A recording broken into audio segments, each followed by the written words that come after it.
Hi, so today we're going to talk about arpeggiations. Arpeggiations meaning putting your finger on a shape and rolling it. Pretty simple concept. Any chord, if you take the chord in your first three fingers, like an A major chord, and throw the root there on top, you have basically your root position and also your first inversion, which is nice, but you're also opening up these fingers to being able to add sevenths and sixths and whatnot and do things on top. It's good to have your hand stretched out to an octave on chords, or at least very used to doing that. So when I take this chord, here's an A chord with my root on top. So I can wiggle that down or up and down. And you can kind of loop that over and over again. So how does that come into play? Well, when you're playing with a chord, being able to roll into it or use the bottom of it to move up to the top note to move you down a melody or whatnot, it's a really handy way to learn how to lay a chord down without just being one straight clump of notes. So you lay down something a little more sensitive. And also breaking up the chord while your hand is sitting there.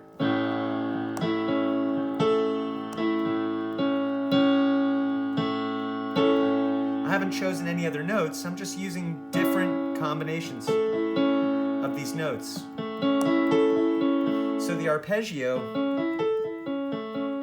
you could do that to a metronome over and over again if you wanted to, but it's something to play around with, and I want you to look for the rhythm of the looping of it. If you did it like that, where you really accented the top and bottom notes,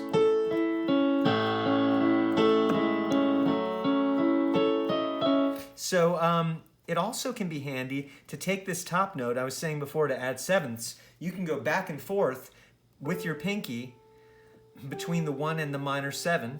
So here's 1, skipping major 7 to minor 7. So like,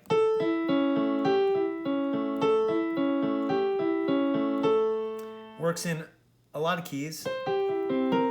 Sometimes with your ring finger, as if here with a C major chord, C on the top, and using my ring finger to get to the B flat. But when you use a chord like that, and you're, let's say I'm playing some blues in A, and I'm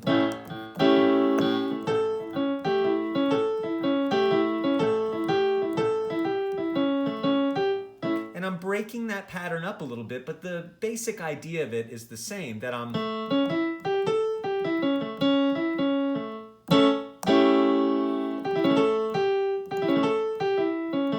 so all that little rolled real quick. Don't forget your seventh underneath your root.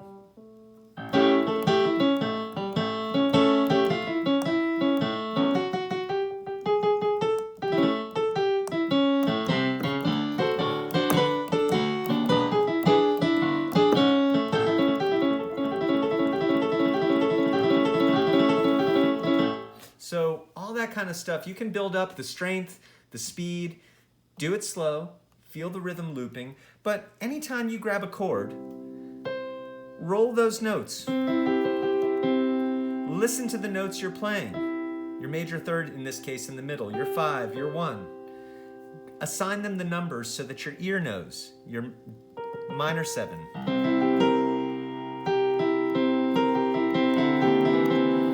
If you're playing, like this is a second inversion of F, so I have my 1 and my 3 here with my 5 on the bottom, which puts my 7th in the middle here, and that's a nice little roll too.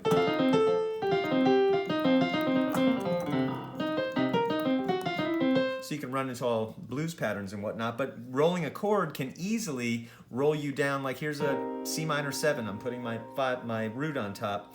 That's a big stretch, but it's a nice, I can make that pretty.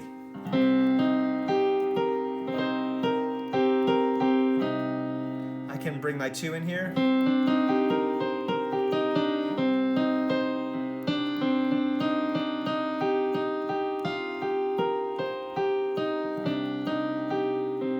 Anytime you have a chord shape and your hand just keeps dropping on it like that, you're missing out on all the fun you can have when you arpeggiate. So get used to arpeggiating chord patterns, and sooner than later, you can have some, all the fun you want really, but it's going to infuse your playing with a lot of movement, which is important. So a song that might now be very stale can have some movement.